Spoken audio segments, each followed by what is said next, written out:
Hello, come in. Welcome to a very small exhibition about Roses and Castles tradition of the narrowboats. If you're not familiar, the carrying boats of the canals in the 19th century and well into the 20th century were very elaborately decorated to help the boating people really live in such tiny little cabins. So the roses and the castle pictures became the absolute key features of the decoration of canal boats.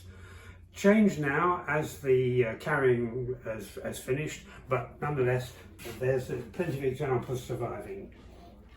Individual painters became quite well known around the country. Certain boatyards became renowned for the quality of their paintwork, and therefore, of course, the boating people who owned their own boats went to those. The more elaborate the decoration for the amount of money spent, the better it was.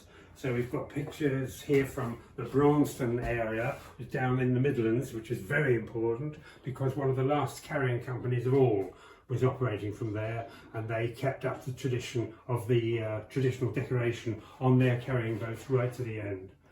Up in Stoke-on-Trent, it was a man called Bill Hodgson. This is typical of his work, very shabby now, but very realistic in comparison. I think you'll see more an approach to painting a picture of a rose rather than coming up to the Braunston stuff, which is far more an abstract idea of a flower in a way. Very quick, very graceful, very pretty, and still does its job at greater speed. Over here we've got a very old door from Frank Jones, who was another well-known painter back in the 1930s and 1940s, and this is his style of paintwork. Very shabby, very dark, but the elaboration of what is simply the door, one of a pair of doors into the cabin, is extraordinary. The building of it is interesting, then it's wood grain to look as if it's made of better quality, then the mouldings are picked out in colour, then the top panel has a castle, a landscape picture in there, then the flowers, then varnish, then lining.